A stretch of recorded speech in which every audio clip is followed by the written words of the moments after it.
Hello बच्चों, let's see this question and this is your assertion और reason based type of question जिसमें आपको assertion और reason दिया है और उसके 4 ऑप्शन ये रहे। तो आइए पहले पढ़ते हैं अपनी assertion और रीजन की स्टेटमेंट को। assertion है there was a collapse of the system of fix exchange rates and the introduction of a system of floating exchange rate.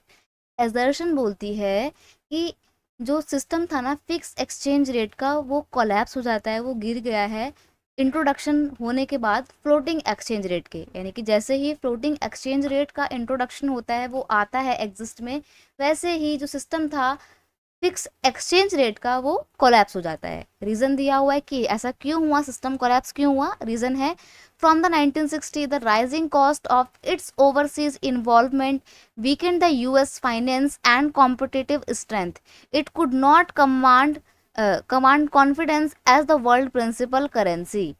तो यहाँ पर आपको रीजन दिया हुआ है कि 1960 के बाद से ही जैसे ही ओवरसीज इन्वॉल्वमेंट बढ़ती है बाकी की कंट्री की, यूएस का जो फाइनेंस सिस्टम था वो थोड़ा सा वीक हो जाता है और उसकी कॉम्पिटिटिव स्ट्रेंथ थोड़ी सी वीक डाउन हो जाती है। क्यों? क्योंकि it could not command confidence as the world principal currency. क्योंकि वो जो वर्ल्ड प्रिंसिपल करेंसी बनी हुई थी ना, उसको वो कॉन्फिडेंटली इंजॉय नहीं कर पा रहा है या उसके ऊपर कॉन्फिडेंटली अपनी कमांड स्टैब्लिश नहीं कर पा रहा है। आपके ऑप्शन इस तरीके से हैं। पहला ऑप्शन है both assertion and reason are true and reason is the correct explanation of assertion। Second option है both assertion and reason are true but reason is not correct explanation of assertion। Third option है assertion is true but reason is false. और last option है assertion is false but reason is true.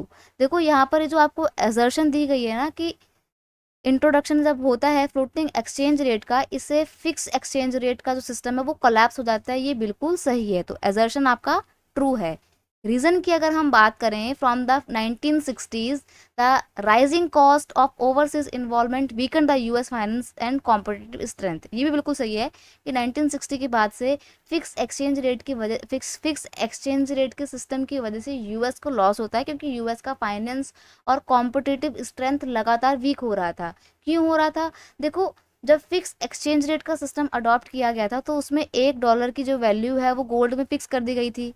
ठीक है, तो अब जैसे जैसे बाकी के कंट्रीज की इकोनॉमी राइज हो रही है, यूएसए की इकोनॉमी राइज हो रही है, लेकिन उसका जो एक्सचेंज रेट है ना वो फिक्स था गोल्ड के तौर पे। तो ये चीज़ यूएस को पसंद नहीं आ रही थी, क्योंकि उसको फायदा इससे नहीं हो रहा था।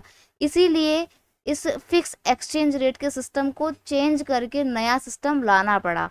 और यही कारण है कि 1960 के डिके में जो ब्रिटेन वो सिस्टम काम करा था ना, जो सेकेंड वर्ल्ड वॉर के बाद एग्जिस्ट में आया था, वो कोलैप्स हो जाता है या ब्रिटेन वुड सिस्टम खत्म हो जाता है। तो जो आपको यहाँ पर रीजन दिया हुआ है ये भी बिल्कुल सही है और रीजन एजर्शन को ठीक से एक्सप्लेन करता है। दैट इज वाई आपका ऑप्शन 1 कि both assertion and reason are true and reason is correct explanation of assertion is right option. So option 1 is your final answer. I hope you understood it well. Best of luck.